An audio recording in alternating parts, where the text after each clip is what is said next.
எல்லோருக்கும் வணக்கம் நண்பர்களே. இன்றைய வீடியோவில் இந்தியாவுடைய டாப் முதலீட்டாளர்களை காப்பி அடிச்சாவே 40% மேலே சம்பாதிக்கக்கூடிய வாய்ப்பு இருக்கு அப்படின்ற ஒரு தகவலையும் பார்க்க போகிறோம்.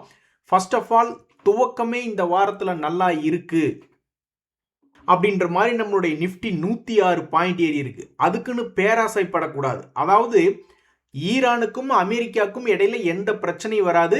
இன்னொரு 60 நாளுக்குள்ள போர் முடிவுக்கு வந்துடும். அதனால அவங்களுடைய பேச்சுவார்த்தை என்பது முன்னேற்றத்தோட தான் இருக்கிறது அப்படின்ற ஒரே காரணத்தினால தான் இன்னைக்கு நம்மளுடைய நிஃப்டி 100 பாயிண்ட் ஏறி இருக்கு. இதுவே ஒருவேளை மாற்றி மாற்றி குண்டு போட்டுக்கிட்டு இருக்காங்கன்னு செய்தி வந்திருந்தா இன்னைக்கு நம்ம பெருசாக கிராஷ் ஆயிருந்திருப்போம். ஆனால் பெருசாக ஏறவே இல்லை. ஏன் அப்படின்னா நம்ம பேராசைப்படக்கூடாது. நம்மளுடைய ஜப்பான் மார்க்கெட் எடுத்து பார்த்தா 2% ஏறி இருப்பான். தைவான் எடுத்து பார்த்தா 2.5%. சேம் நியூஸ் தான், ஒரே நியூஸ். ஆனால் அவங்க 2% ஏறி இருக்காங்க. நம்மளுக்கு கிடைச்சதை வச்சுக்கிட்டு அனுபவிச்சுட்டு போக வேண்டியதுதான். நம்ம மார்க்கெட்ல 40% சம்பாதிக்கிறதுக்கு வாய்ப்பு இருக்கு அப்படின்ற விஷயத்தை பேசும் பொழுது மிகப்பெரிய ஒரு பிரபலமானவர் சங்கர்நாத் அப்படின்றவர். அவர் செபி ரெஜிஸ்டர்ட் ரிசர்ச் அனலிஸ்டாகவும் இருக்காரு. யூடியூப்ல வீடியோக்களும் போட்டுக்கிட்டு இருப்பாரு. இவர் ஒரு கட்டத்தில் மிக பிரபலமான ஒரு வீடியோ போட்டிருந்தார். நான் இந்த மாதிரி இந்தியாவுடைய டாப் இன்வெஸ்டர்ஸ்னுடைய முதலீடுகளை நான் காப்பி அடித்தேன், அதை பேக் டெஸ்ட் பண்ணி பார்க்கும்போது கிட்டத்தட்ட 40%க்கு மேலே வருமானம் என்பது வந்தது அப்படின்ற மாதிரி சொல்லியிருக்காரு. இப்படியாக இவருடைய முதலீடுகளை ஷார்பன் பண்ணி ஒவ்வொருத்தருட்டு இருந்து இருக்கக்கூடிய நல்ல நல்ல பாயிண்ட்களை எடுத்து இப்போ இவரே எந்த மாதிரியான பங்குகளை கான்சென்ட்ரேட் பண்றாரு, எப்படி ஒரு ஸ்டாக்கை செலக்ட் பண்றதுக்கு எந்த மாதிரி ஸ்கிரீனர்ஸ் எழுதுறாரு அப்படின்றத சமீபத்திய வீடியோக்கள்லாம் அவர் சொல்லியிருந்தாரு. ஸோ அவருடைய ஸ்கிரீனர் எந்த மாதிரி மெத்தட்ல மேபி ஒரு உத்தேசமாக இருக்கலாம் அப்படின்ற சமீபத்தில் அவர் பேசிக்கிட்டு இருக்கும்போது, நீங்க ஸ்கிரீனர் அப்படின்ற வெப்சைட்ல இந்த மாதிரி அவர் சொல்லக்கூடிய அவர் எப்படி ஸ்டாக் செலக்ட் பண்றாரோ அந்த கண்டிஷன்களை எழுதக்கூடிய வாய்ப்பு என்பது ஸ்கிரீனர் வெப்சைட்ல இருக்கு. ஒரு உதாரணத்துக்கு அவர் என்ன எதிர்பார்க்கிறாருன்னா, கடந்த 10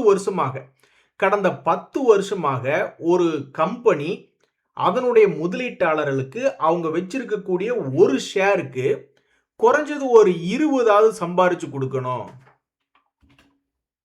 ஸோ போட்ட பணத்தில் ஒரு 20% சம்பாரிச்சு, அதாவது ஒரு ஷேருக்கு 20% சம்பாரிச்சு கொடுத்தாதான் சரி கம்பெனி வளர்ந்துகிட்டு இருக்கு, அதுல ஓரளவுக்கு நல்ல ஒரு ரீசனபிளான விலை, கம்மியாக ஓரளவுக்கு பரவாயில்ல வாங்கின ரேட் அப்படின்ற மாதிரி ஒரு ரீசனபிள் பிரைஸ்ல வாங்கினா தான் எதிர்காலத்துல ஓரளவுக்கு நல்லா சம்பாதிக்க முடியும் அப்படின்றது இவரே வளர்த்துக்கிட்டாரு அந்த செலெக்ஷன் ப்ராசஸ. ஸோ அவருடைய செலெக்ஷன் ப்ராசஸ்ல எந்த கம்பெனி ஏமாத்திடக்கூடாது. 10 வருஷமாகவும் ஒரு ஷேருக்கு 20%க்கு மேல சம்பாரிச்சு கொடுத்துக்கிட்டு இருக்கணும். கடந்த 7 வருஷத்துலையும் பண்ணியிருக்கணும், கடந்த 3 வருஷத்துலையும் பண்ணியிருக்கணும். அதே மாதிரி பிரைஸ் டு ஏர்னிங்ஸ் ரேஷியோ பார்க்கும் பொழுது அது 30க்கு கீழே இருக்கு. சில பேர் சொல்லுவாங்க 20க்கு கீழே இருக்கணும், அல்லது இண்டஸ்ட்ரி பியோட கம்பேர் பண்ணல அதை விட கம்மியா இருக்கணும் அப்படின்ற மாதிரிலாம் சொல்லுவாங்க. மேல ஏர்னிங்ஸ் அப்படின்றது பார்த்துட்டோம்னாவே பெரும்பாலான விஷயங்கள் கரெக்டாக வந்துடும். ஏன்னா அப்புறம் இந்த ப்ரைஸ் டு ஏர்னிங்ஸ் ஃபியூச்சரை பேஸ் பண்ணி அப்படி ப்ரைஸிங் பண்ணியிருக்காங்களா இல்லை பாஸ்ட் டேட்டாவா அப்படின்றது நம்மளுக்கு கொஞ்சம் சிரமமான விஷயம். ஸோ ஏர்னிங்ஸ் பர் ஷேரை இப்படி 10 வருஷத்துக்கு பார்த்துட்டோம்னாவே ஓரளவுக்கு பரவாயில்ல அப்படின்ற மாதிரியான அர்த்தம் தான். அதே மாதிரி ப்ரொமோட்டர் ஹோல்டிங் மொத்தமாக அவங்களே வச்சுக்கிட்டு அப்பப்போ ஆஃபர் ஃபார் சேல்னு போட்டு விற்றுக்கிட்டே இருந்தான்னு வச்சுங்க, அந்த ஷேர் ப்ரைஸ் ஏறுறது ரொம்ப கஷ்டமாயிடும். ஸோ அதனால் ஒரு பேலன்ஸ்டாக ப்ரொமோட்டர் ரொம்பவும் கம்மியாகவும் இருக்கக்கூடாது, ரொம்பவும் அதிகமாகவும் ஹோல்டிங் வச்சிருக்கக்கூடாது அப்படின்ற மாதிரி 35 to 65 அப்படின்ற மாதிரி அவர் டிஃபைன் பண்ணுறாரு. அதுக்கப்புறம் தான் 2 முக்கியமான விஷயம். ஏதாவது 300 கோடிக்கு கம்மியாக இருக்கக்கூடிய சில கம்பெனிகள்லாம் ஆப்ரேட்டர்னுடைய கைவசம் இருக்கும். அல்லது இவரெல்லாம் இவருடைய போர்ட்ஃபோலியோலாம் பார்த்தீங்கன்னா கிட்டத்தட்ட 48 கோடிக்கு இவருடைய போர்ட்ஃபோலியோ இருப்பதாகலாம் பப்ளிக்ல தகவல்கள் இருக்கு.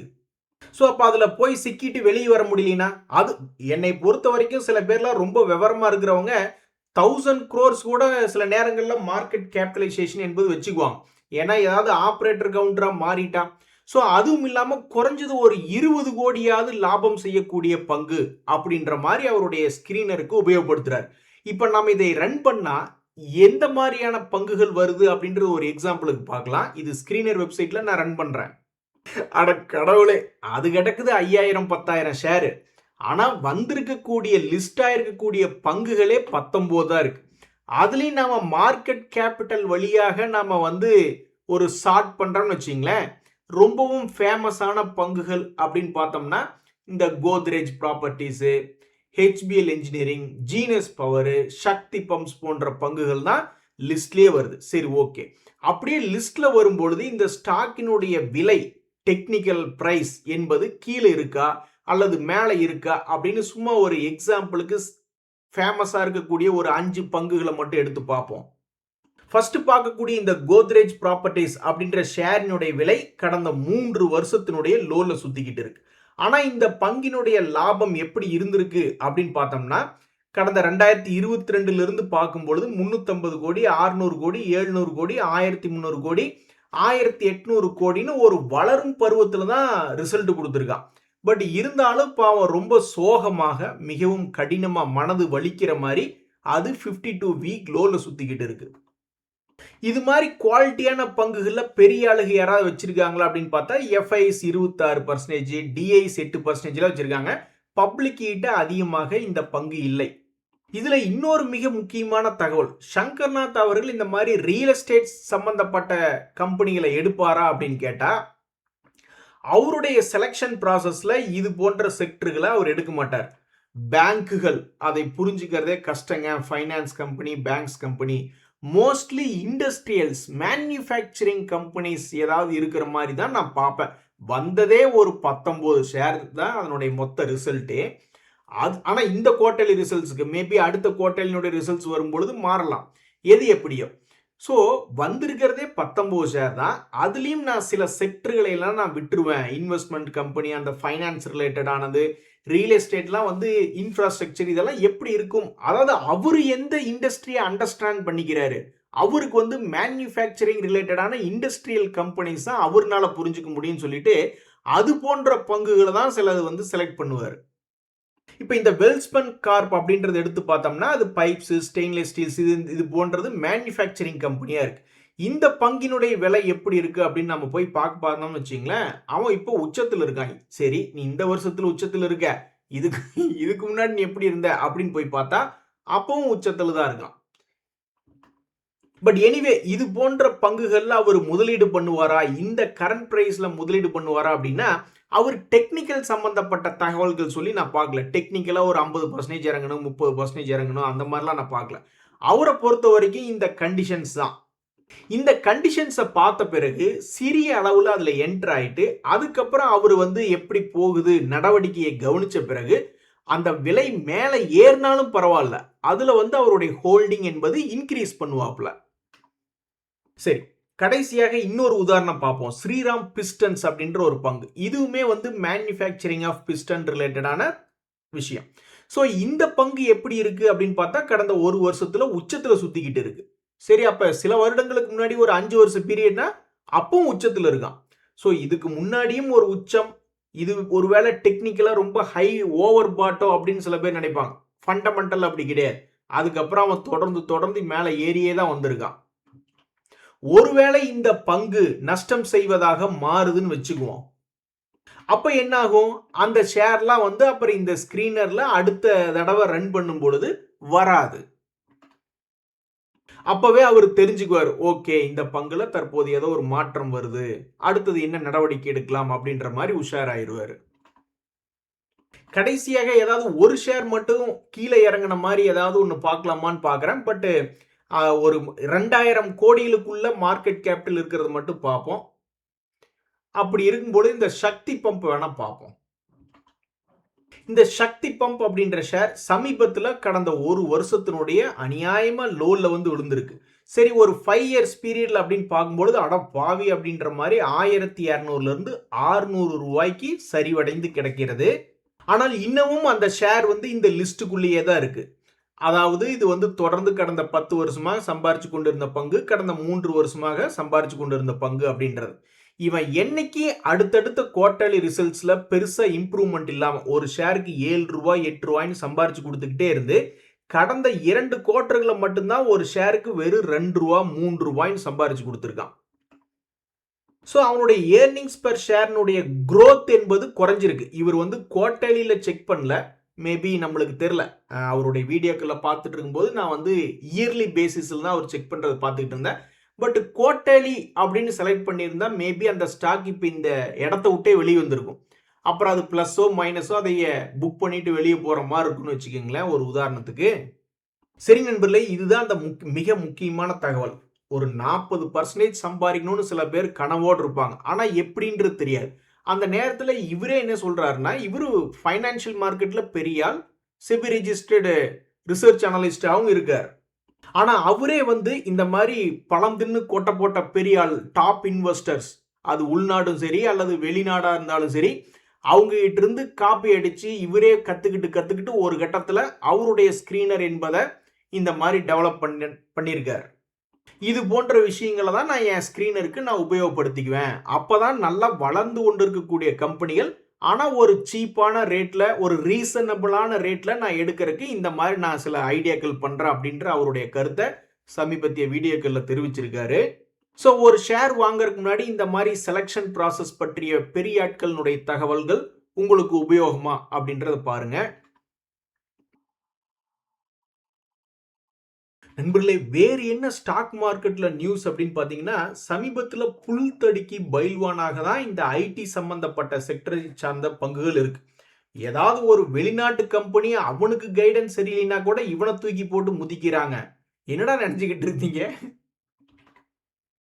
யாருக்கு பிரச்சனைனாலும் எங்களையே போட்டு அடிக்கிறீங்க. நீ அடுத்தது யூஎஸ் ஃபெட் வந்து இந்த வருஷத்துல 2-3 இடம் இன்ட்ரெஸ்ட் ரேட்டை இன்க்ரீஸ் பண்ணி விட்டாங்கன்னா அப்பவும் எங்களை தான் அடிப்பீங்க அப்படின்ற மாதிரி ஐடி செக்டர் ரொம்பவுமே அடி வாங்கி கொண்டிருந்த நேரத்துல சமீபத்துல 2 பங்குகள், டெக் மஹிந்திரா அப்படின்ற ஒரு பங்கும், அதே மாதிரி கோஃபோர்ஜ் அப்படின்ற பங்கும் இந்த ஒரு இறக்கத்திலையும் அவங்களுடைய மூவ்மெண்ட் என்பது காமிச்சுக்கிட்டு இருந்தாங்க. ஸோ இது போன்ற கம்பெனிகள் தற்போது ஐடி செக்டர் என்பதுல முன்னணியில இன்னைக்கு வந்து ட்ரேட் ஆயிட்டு இருக்கு. இந்த நேரத்துல ஜாம்பவான்கள், விப்ரோ ஷேர், அதுல ஆக்சுவலா நியூஸ் இருக்கு, பைபேக் அப்படின்ற ஒரு நியூஸ் அதுல ஓடிக்கிட்டு இருக்கு. அப்படி இருக்கக்கூடிய ஒரு நேரத்திலையும் தற்போது 180 ரூபாய் ட்ரேட் ஆயிட்டு இருக்கு. ஏதாவது ஒரு வகையில இவன் பிக்கப் ஆகி ஒரு 210 ரூபாய்ன்னு வந்தா கூட மகிழ்ச்சியா இருக்குமே அப்படின்னு பல பேர் பார்த்துக்கிட்டு இருக்காங்க. எப்படி பார்த்தாலும் இன்னும் ஒரு 10-15 நாள்ல அதனுடைய ரிசல்ட் சீசன் என்பது ஸ்டார்ட் ஆகுது. அப்ப இது போன்ற ஐடி ஷேர்ஸ் எல்லாம் என்ன பண்றாங்க அப்படின்றத பொறுத்து இருந்தா பார்க்கணும். தலைக்கு மேல போனா ஜான் என்ன முளம் என்ன அப்படின்ற மாதிரி இந்த ஷேரை ஏற்கனவே எடுத்து வச்சு கோந்துருப்பாங்க. அடுத்து வரக்கூடிய ரிசல்ட் சீசன்ல இந்த 200 டேஸ் மூவிங் ஆவரேஜ் போய் தொடாதா? ஏன்னா ஸ்டாக் மார்க்கெட்ல எதா இருந்தாலும் திடீர்னு தானே நடக்கும் அப்படின்னு சில பேர் பார்த்துட்டு இருக்காங்க. இன்னும் சில பேர் வந்து இவன் எப்படியும் டிவிடெண்ட் நல்லபடியா கொடுத்துக்கிட்டு இருக்கான், 150 ரூபாய்க்கு வந்தா கூட எங்களுக்கு ஜாலி தான் அப்படின்னு 150, 100 போன்ற ரவுண்டு நம்பர்ல வாங்குறதுக்கும் பல பேர் காத்துக்கிட்டு இருக்காங்க. இந்த விப்ரோ அப்படின்றதுல என்ன ஒரு செய்தினா, கடந்த 6 மந்த் லோ பக்கத்துல வந்து ட்ரேட் ஆகிட்டு இருக்கு. அதுதான் இந்த விப்ரோ அப்படின்றதுல ஒரு முக்கிய செய்தியா இருக்கு. இனி அடுத்தது இவன் எந்த பக்கம் போறான் அப்படின்றத பொறுத்து இருந்தா பார்க்கணும். இன்றைய தேதியில ஐடி செக்டர் பாசிட்டிவ் மொமெண்டம்ல ட்ரேட் ஆயிட்டு இருக்கு. அதே மாதிரி தான் இந்த இன்ஃபோசிஸ் அப்படின்ற ஷேர் ஒரு பேட் நியூஸ் இருந்தாலும் இந்த 2026ல இறங்குவதும் ஏறுவதுமா ட்ரேட் ஆயிட்டு இருக்கு. அப்ப தற்போது இப்ப இந்த வருஷத்திலேயே இருக்கக்கூடிய ஒரு லோ லெவல்ல இருந்து கொஞ்சமா நம்ம இன்ஃபோசிஸ் NOAC எடுத்து போட்டிருக்கேன். தியாகு, நீங்க நேரா அமெரிக்கா போயிட்டீங்களா அப்படின்ற மாதிரி கேக்குறீங்களா? எஸ். இனி எப்ப இந்த ஜீரோதா வந்து அமெரிக்கன் எக்ஸ்சேஞ்ச் ஓபன் பண்ணி நம்ம இதுல ட்ரேட் பண்ண அலோவ் பண்றாங்களோ அப்போ 50% மேல என் பணத்தை தூக்கி அமெரிக்க பங்குகளுக்கு போக ஆரம்பிச்சிருவேன். எது எப்படியோ. ஸோ இந்த இன்ஃபோசிஸ் என்பது இந்த வருஷத்துல இறங்குவதும் ஏறுவதுமா இருக்கு. தற்போது அது இருக்கக்கூடிய இடம் என்பது இந்த வருஷத்தினுடைய லோ பிரைஸ்ல இருக்கு. ஸோ மறுபடியும் ரிசல்ட் சீசன் அடுத்த மாசத்துல வர, ஏன்னா இப்ப ரிசல்ட் சீசன் முதல்ல டேட்டு தைரியமாக அனௌன்ஸ்மெண்ட் பண்ணது நம்ம இன்ஃபோசிஸ் தான். ஸோ அப்ப அவங்களுடைய தகவல்கள் எப்படி இருக்க போகுது இந்த லோ பிரைஸ்ல அடுத்த மாசத்துக்குள்ள அப்படின்றது ரொம்பவுமே கவனிக்கக்கூடிய செக்டராக இப்ப இந்த ஐடி செக்டர் இருக்கு. நண்பர்களே, வேறு என்ன ஸ்டாக் மார்க்கெட்ல நியூஸ் இன்னைக்கு அப்படின்னு பாத்தீங்கன்னா, இந்த GRSC ஷேர் சும்மாவெல்லாம் சொல்லக்கூடாது, டிஃபென்ஸ் செக்டர் ஷேர் தான். அதுக்கு நீ வந்து ரொம்பவுமே கீழே இருந்தது இல்லை. அப்பப்போ வாலட்டிலிட்டி காமிச்சிட்டு கரெக்டா லோல வாங்கி ஹைல விற்க தெரிஞ்சவங்களுக்கு இது கடந்த ஒரு வருஷத்துல பணம் என்பது சம்பாரிச்சு கொடுத்துட்டு தான் இருந்திருக்கு. ஆனா தற்போது 200 டேஸ் மூவிங் ஆவரேஜ் பக்கத்துல கரெக்டா சென்டர் பாயிண்ட்ல இருக்கா. சமீபத்துல 3300 வரைக்கும் போயிருக்கா. அதே மாதிரி கீழே 2000 வரைக்கும் கீழே வந்திருக்கு. இப்படி கரெக்டா சென்டர் பாயிண்ட்ல இருக்கும் பொழுது இந்த ஷேர்ல ஒரு மிக முக்கியமான தகவல் வந்திருக்கு. இந்த கம்பெனிக்கு நவரத்னா ஸ்டேட்டஸ் கிடைச்சிருக்கு அப்படின்ற ஒரு தகவல். இதை வச்சுக்கிட்டு இந்த ஷேரை வச்சிருக்கிறவங்க எல்லாம் எப்படியாவது மேல் நோக்கி 3200 வந்துட்டாலும் பரவாயில்ல, ஒருவேளை இது 2000 1500 போய் விழுந்தாலும் மேலும் மேலும் பணத்தை போட்டு என்னைக்காவது ஒரு நாள் மேல வரையில கொடுத்துறணும் அப்படின்ற மாதிரி இனி இது எந்த சைடு போனாலும் கான்பிடென்ட்டா நாங்கள் இருப்போம் அப்படின்ற மாதிரி இந்த ஷேரை வச்சிருக்கிறவங்க எல்லாம் பார்த்துட்டு இருக்காங்க. கான்பிடென்ட்டா இருக்கிறது ஒண்ணு, ஆனா வருமானம் வர்றது என்பது வேறு. ஸோ வருமானம் வரணும்னா வேகமா ஒன்னா இவன் மேல வரணும், இல்லைன்னா கீழே விழுந்தாலும் வேகமா கீழே விழுந்துட்டு மறுபடியும் தன்னுடைய பழைய கை வரணும். எப்படி பார்த்தாலும் நியூஸ் இருக்கக்கூடிய ஷேர்ல இந்த ஜிஆர்எஸ்சி அப்படின்ற ஷேர் இருக்கு. சரி நண்பர்களே, இன்றைய தகவல் அனைத்து உங்களுக்கு உதவியா இருந்தா எனக்கு மகிழ்ச்சி. ரொம்ப நன்றி, வணக்கம்.